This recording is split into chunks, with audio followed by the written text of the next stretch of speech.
Hey, thanks for this comment.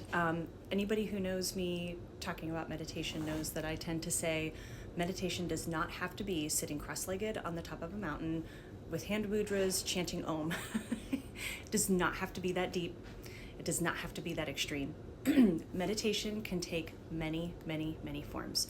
For me, I personally do my best meditations lying down, eyes covered gently, or a dark room.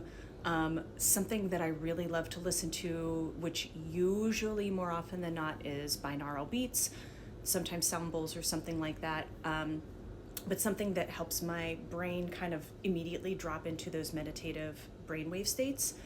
And I go as far as like maybe a heating pad, just gently, just slightly warm to keep me really comfortable, pillows under the knees, the whole thing. Some people can't do that. Some people sit straight up in a chair.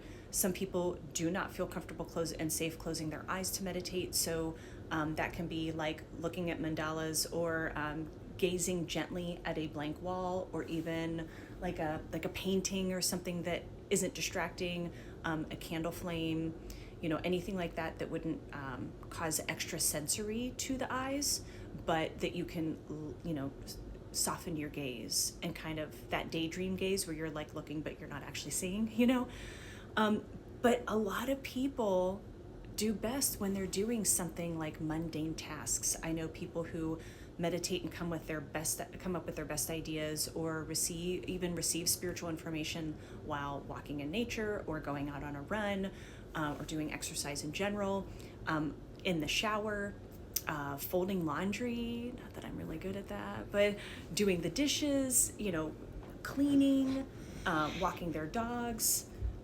It doesn't have to be. I also have a friend who does work with her hands, like as her job. She has her own business and she does very intricate work with her hands.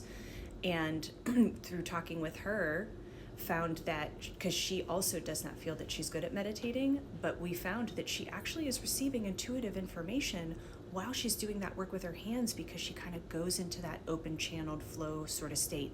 And I tell people, when an artist paints something or a musician creates songs where they're like, I don't know what happened, I just sat down at the piano and all the words came and the music flowed, and those are open, meditative, channeled flow states. An author who writes a whole passage or most of a book just completely out of nowhere, it doesn't have to be what people think meditation is supposed to be.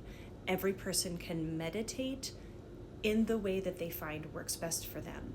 So now, while hopefully that's helpful because you don't have to have a preconceived notion of what meditation is supposed to be, I also understand that opens up the what does work for me? And it may be a matter of working through a few different things. There's, again, for me, I like to lie down very comfortably, something under my knees, in the dark or eyes covered. And then, I put things in my journal app when I'm finished. If you want to try a close-eyed, rested, or seated meditation, I also like to give pointers where when the squirrel on the hamster wheel starts going, the mindfulness part of that is to recognize, oh, I'm spinning again. I'm thinking instead of meditating again. You take mind and notice of that. And then it's almost like picking it up and setting it aside. I can deal with you later, and redirecting the focus back into the meditation. And the redirection is really kind of one of the more important parts for me. And I think people lose sight of that because they also think you're supposed to be quiet. How many of us are quiet? Please, come on. I know one person who has no inner monologue. I know that there's a percentage of people out there who are like that. I don't understand what that life might be like. I can't imagine how quiet it is. But most of us, a larger majority of us, have inner monologue, and the task list is rolling, or that argument you had is going, or that stress from work is happening. Oh, I'm thinking about those things again. Let me redirect back to my purpose of getting into the meditative state and relaxing into the flow. And one of the ways that I like to tell people can be helpful, that was helpful for me early on, was to choose one word or a very short phrase that you can always go back to as your own like trigger or signal to get back redirected into the meditative state. I like to use things like calm. So rather than quiet, some people like quiet. For me, I want to again reiterate that you're not supposed to only be quiet in meditation. That's not the point. But I like calm. I really like one. For me, I feel like that's the understanding of coming back to one consciousness. You know, we all come from, we all return to spirit. We should all be one, especially with the division today. So, you know, just try a few things like that. See what happens. You know, if you're listening to this and you go, you know what? When I do A, B, and C in the house, I realize that I end up kind of gently thinking through things, or I come up with good ideas, or that is where this and such happens.